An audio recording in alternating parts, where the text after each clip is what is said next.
Thanks for staying with us. So there is this drama that's been trending on Facebook, social media, and everywhere. It's trending. After a pastor announced his wedding to his new bride. It turns out that she's the wife of a member of his church. The estranged husband, however, has accompanied the claim as a complaint that in the photo evidence saying that the woman is still his wife and that he had paid bride price. The son of the pastor has also revealed that this father has not divorced his own mother before getting married to the member's wife. And his mother is still legally his first wife. This has become a serious discussion, and we think it's important that we don't just discuss the issue, but we take lessons from them and help us to know how to deal with issues related to these kinds of things in the future. The question is, shouldn't you find happiness with where you find happiness? Spiritual leaders saw untapped juice and decided to help you tap it. Now you explain them like that, because they are two consenting adults. So I will start by saying that we always advise women, if you are in a toxic relationship and it's affecting your mental health and is affecting your children, because sometimes we hear, I want to stay because of my children. Let me stay because of my children. I watched that video when she was saying that her 4-year-old came to hug her to say, Mommy, don't worry, I will take care of you. So we advise women that if you're in a toxic relationship, it's okay to take yourself out. And then when they take themselves out, we come back with another baggage of judgment on how they decided to take themselves out and who they took themselves to. They are two consenting adults. I wouldn't have, supported a pastor marrying someone when you have not divorced your wife. But we do not know if this wife is still alive or not. We don't have that.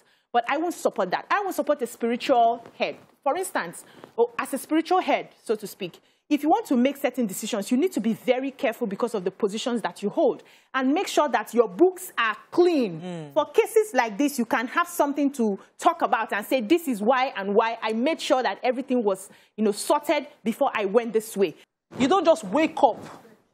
You're not every normal person. You just, and there's love, and you just explain it away.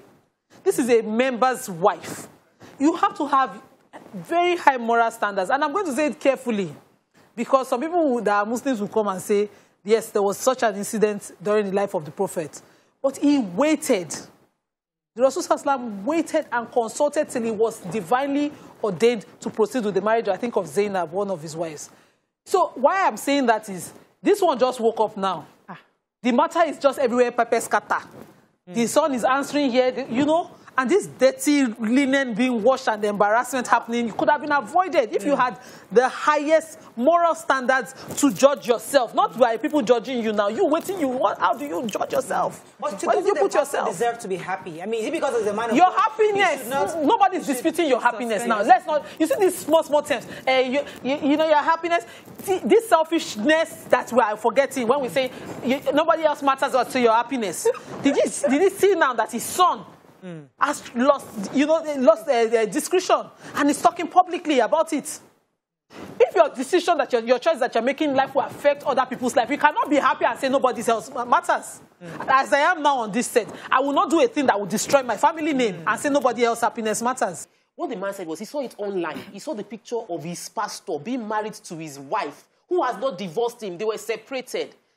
The woman has her own perspective too. 2 wrongs don't make it right. Here I see 3 wrongs, which is why I said, in this place you have marriage, you have God, you have Christianity, and a group of people who should be committed to these 3, but are committed more to selfishness. Right.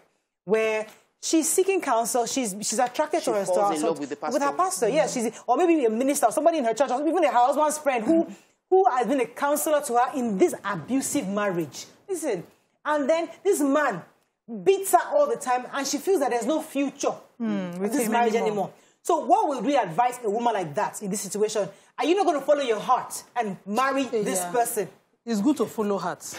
I would advise every woman who is going through 1 or 2 things and is beginning to develop affection towards the person who is giving you a shoulder to take a step back, because it may not be the real thing. Give it time, like Nima said, but that time, depends on you. I will not put a time frame to the time you decide to give it. But let's be careful, because a few years down the line, you may still find that the person may exhibit the same things you were running away from. Stay with us. Yeah, Pixar, I knew. We'll be right back.